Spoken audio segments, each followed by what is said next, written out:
បរិស្ថានគឺជាជីវិតដើម្បីឲ្យជីវិតយើងរស់នៅបានល្អក្នុងនោះចាំបាច់ត្រូវមានការចូលរួមសាមគ្គីគ្នា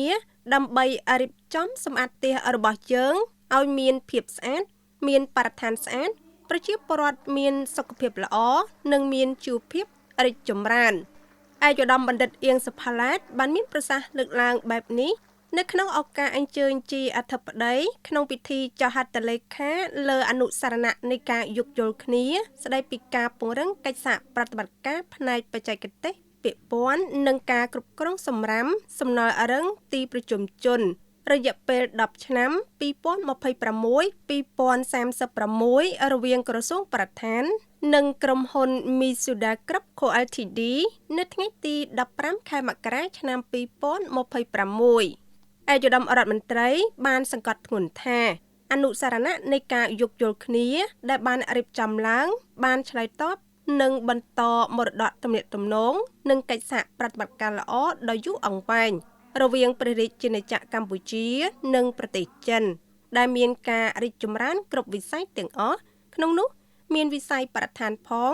និងការឆ្លុះបញ្ចាំងកាន់តែច្បាស់ពីចំណងមិត្តភាពដែកថែបភាពជាបងប្អូននៃប្រទេសទាំងពីរឯកឧត្តមបានមានប្រសាសន៍បន្ថែមថាក្រុមហ៊ុន Mitsuda Group Co Ltd នឹងចាប់ផ្ដើមធ្វើការរៀបចំឯកសារលើផែនការវិយតម្លៃនិងគំនិតផ្ដួចផ្ដើមជាយុទ្ធសាស្ត្រដើម្បីធ្វើការគ្រប់គ្រងសំរាមសំណល់ទីប្រជុំជនតាមស្តង់ដារមានអនាម័យល្អស្របតាមច្បាប់របស់កម្ពុជាកិច្ចសហប្រតិបត្តិការនេះនឹងផ្ដោតសំខាន់ការគ្រប់គ្រងនិងការញែកសំរាមការទាញយកតម្លៃសេដ្ឋកិច្ចពីសំរាមនិងការកែច្នៃសំរាមសម្រាប់ថាមពលអគ្គិសនីប្រើប្រាស់ជាដើមនៅតាមទីលានទុកដាក់សំរាមសំណល់រឹងទីប្រជុំជននៅតាមទីលានទុកដាក់សំរាមនៅតាមបណ្ដាខេត្តនានាសូមបញ្ជាក់ថា